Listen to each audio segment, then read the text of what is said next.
I started working at the Darley Anderson Agency in 2002, and I joined as Darley Anderson's PA, and then after 2 years became agency manager. After another 2 years, I started building the children's book list. At its core, it was an adult fiction genre agency. And then I think it was about 2003, a manuscript came in through the post by an author called Kathy Cassidy. Brilliant books. She writes very much in the Jacqueline Wilson vein, so it's books about friends, family, feelings for 8 to 12-year-olds. And although it wasn't our core as an agency, talent doesn't come along that often. So we just thought, well, we have to take this book on. You said talent doesn't come along that often. We all imagine that there are tens of thousands of manuscripts out there. They're all great. They all deserve a home. Not true? I probably see at least a few hundred submissions every month.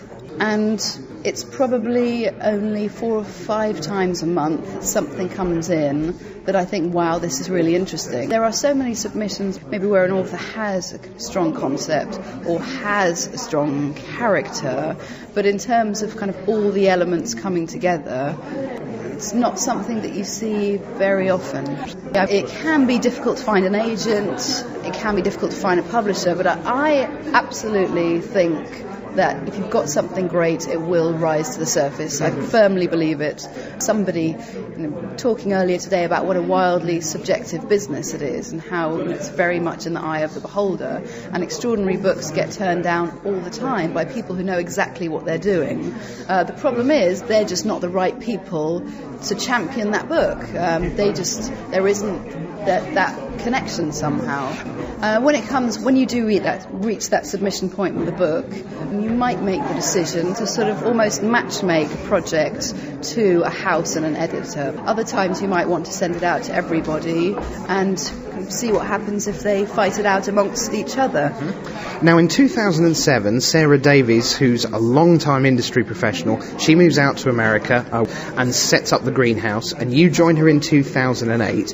What would you say is the overarching ideals of the greenhouse? Firstly, it's nurturing talent. Sarah, 15 years as editorial director of Macmillan, is an extraordinary editor. The greenhouse is where talent grows, and it's a very big thing for us to help editorially develop our authors. Sarah in the States, me in the UK, we're on both sides of the Atlantic. We've got Sarah plugged in very much to the US scene, me plugged into the UK scene, and we've got a sister company called Rights People, who are a specialist right-selling agency for children's books. So it's very, very strong internationally. It seems to me that your job is this fantastically interesting blend of almost art and science. You have to have all your critical and creative faculties to the fore as you're wading through each submission, and at the point at which, yes, here's a great product, suddenly, in a way, all that creativity goes to one side, and the hard-headed numbers business head comes on. Well, I'd say that there is very much creativity in the deal-making and in the negotiating side of things. There is a business element to that kind of talent spotting and development that we do at the early stage. I don't see that they're separate. I guess it is desperately important that there is a chemistry between author and agent, not just that business relationship. It is absolutely a negotiation, because you want to tell the author about those wonderful things. They might have a very strong voice, strong character, brilliant concept, and then you kind of have to bring in the things that they aren't doing so strongly. In that editorial process, the only thing you can be is honest, because otherwise it simply doesn't work. On your latest news, you have a stack of writers getting deals. There is an implication there that success is readily available, and this is not an easy industry, is it, by any means? No, it isn't. Getting published is a very, very tough business, and it can take a long time. What's the global picture like in terms of the industry at the moment? Is it depressed along with sort of the rest of the economy? We do read a lot about publishers cutting their lists. Publishers always need to acquire new talent in order to have the possibility of the next big thing. Obviously, if they're not publishing new authors, really kind of 2-3 years down the line, you might as well turn the lights out, because game over, actually. So, there is always a massive hunger for exciting new talent. A lot of writers, we write because we have to, and we end up with a product. It's some words in an order, and it has a start, and hopefully it has a middle, and it has an end. And one thing that you put a lot of emphasis on was this idea of almost like this mini pitch that's on the front. For me as an agent receiving a query letter, I mean, I do want to see, in my query email, I want to see something that's brief and businesslike and that has a very strong story hook. You were very, very clear your number one thing was the voice, that it was fresh and distinctive and that it plugged into the age of the character. Well, for me, reading a submission, voice is the first hook. You go from query letter and you see the pitch, you turn the page, there's the voice. And what you're looking for is a voice that plugs into the age group, you know, a voice that plugs into that excitable 5-year-old, the adventure-hungry 9-year-old, the slightly aggro teenager, and a voice that is kind of absolutely itself. If you can imagine sort of pulling an extract out of a book by Louise Renison that you hadn't read, you'd probably know it was Louise Renison just because the tone of voice and how hilarious it was. So things like the otherworldliness of Eva Ibbotson, or Anthony Horowitz has got a very cool voice and style. I guess plot is also very important, and that it's well put together. Absolutely. What you're looking for is a confidently plotted, gripping story, and really you're looking for craftsmanship there. And I know that if I'm asking myself what's going to happen next, then I've got something exciting on my hands. And the kind of questions that are racing through my mind when reading a submission, is there a tight cause and effect relationship in the storytelling?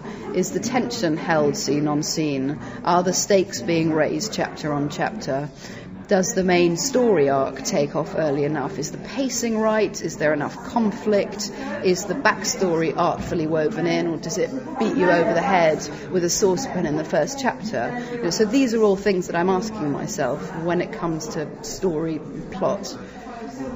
I guess because it's so subjective, you have to like the character, or do you take books where you think, this is hideous, but I'm sure it's going to appeal to a certain market anyway? All the books I've taken on, the characters I've really liked, and I do think, I myself, obviously I'm an adult reader, but I do also read as the 13-year-old in me, and if I don't like that character, then can't necessarily, I don't believe that other people would love them, I suppose. And for me, I think it's very important to like your main character, because that's one of the things that pulls you through the story. A love of a character. Particularly, I can remember those intense friendships you make with children's book characters when you're quite young. And I think those friendships are really important. You make a friend, you want to know what happens to them. Your destiny is sort of tied up in their destiny. So, there are people, certainly there are writers who set themselves challenges to, have unlikable protagonists. For me, I'd much rather have somebody at the heart of it who I absolutely adore and am totally tied up with. This morning you've had the group session. This afternoon you go into some of these one-on-ones where you've looked at people's manuscripts and you're going to talk to them one-on-one. Now, when you're acting as an agent, you build up a relationship over time, and the more you work together, hopefully the more synergistic that process becomes. But when you're dealing with people who are essentially strangers, how is that for you, dealing on that one-on-one? Do you have to pull punches there? Actually, it's very exciting. I really like these one-on-ones because that intensity is quite fun. And certainly what I tend to do, you recognise what's good, you recognise what are the stronger elements, what can this author do particularly well, and talk about those, and then more importantly perhaps talking about what they're not doing so well. What's the best thing about your job? Something comes in that is wonderful and I cannot wait to get my hands on and start working, and constantly the pitch is going through my mind. I can't wait to work on it, I can't wait to develop it, I can't wait until that day when it's ready to go out and I can get on the phone and tell publishers about it. That's the great thing, when those books come in, when that raw talent comes in. That's what I think all agents live for. From the Greenhouse, Julia Churchill, many thanks.